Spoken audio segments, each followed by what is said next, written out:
bajan los precios de la gasolina, suben los precios de la electricidad y el día de hoy en el estudio nos acompaña Arturo Carranza, quien es especialista en energéticos para hablar más de este tema. ¿Qué tal? Bienvenido, ¿cómo te encuentras? Susana, gracias por la invitación, estoy muy bien. Gracias por acompañarnos. Pues cuéntanos, ¿por qué siguen aumentando las tarifas eléctricas? Nos dicen que es porque suben los precios de los combustibles, pero esto no era algo que ya se tenía previsto. Desde luego, el gas natural es el principal insumo para producir electricidad y en este caso, por el periodo de verano en Estados Unidos, donde la gente suele utilizar el aire acondicionado, se demanda más gas natural y los precios de este hidrocarburo se incrementan.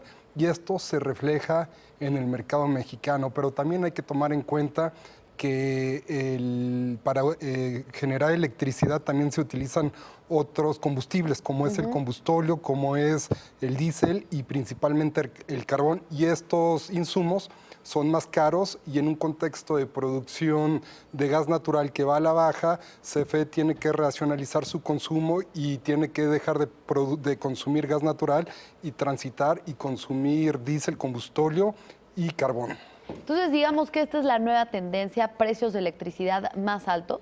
No, hay que reconocer que hay un esfuerzo del gobierno para hacer, digamos, para que el discurso de lograr reducir las tarifas eléctricas se traduzca en una realidad. Lo que estamos viendo ahorita es que los precios de la electricidad se están incrementando por un factor de estacionalidad, pero desde luego nosotros como consumidores tenemos que acostumbrarnos a este tipo de movimientos si queremos vivir en un mercado que se reflejen, que las tarifas eléctricas reflejen los insumos mediante los cuales se genera la electricidad. O también se buscaría que estemos migrando a energías más limpias, ¿no? Energías verdes, se habla de esto, pero también son energías, son fuentes de energía mucho más caras, ¿no?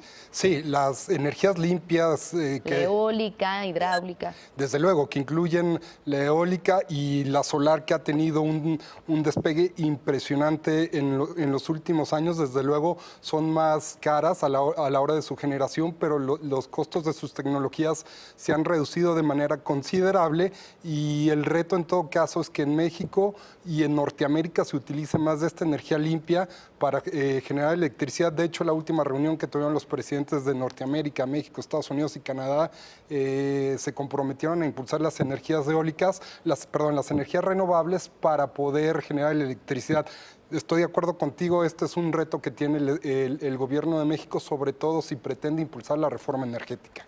Entonces, en el corto plazo, estas tarifas más altas por el gas natural y por el combustóleo es por estacionalidad. Desde luego, en este caso las tarifas eléctricas sí responden a un fenómeno digamos, de la estación, pero también hay que tomar en cuenta la oportunidad que tiene el gobierno.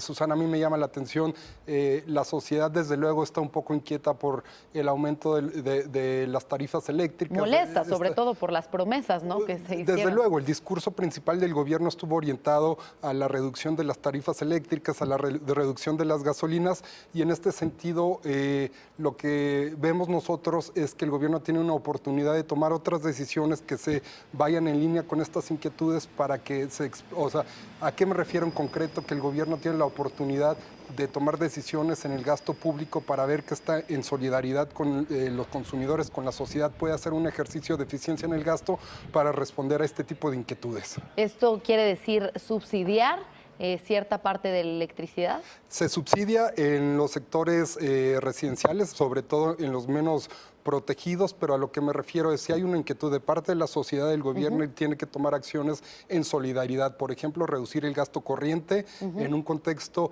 en que las finanzas públicas probablemente no atraviesan el mejor momento. Bien, pues muchísimas gracias por platicar con nosotros, Arturo Carranza, especialista en el sector energético. Esperemos que la próxima vez que platiquemos, pues ya hayan bajado estas tarifas. Gracias, Susana.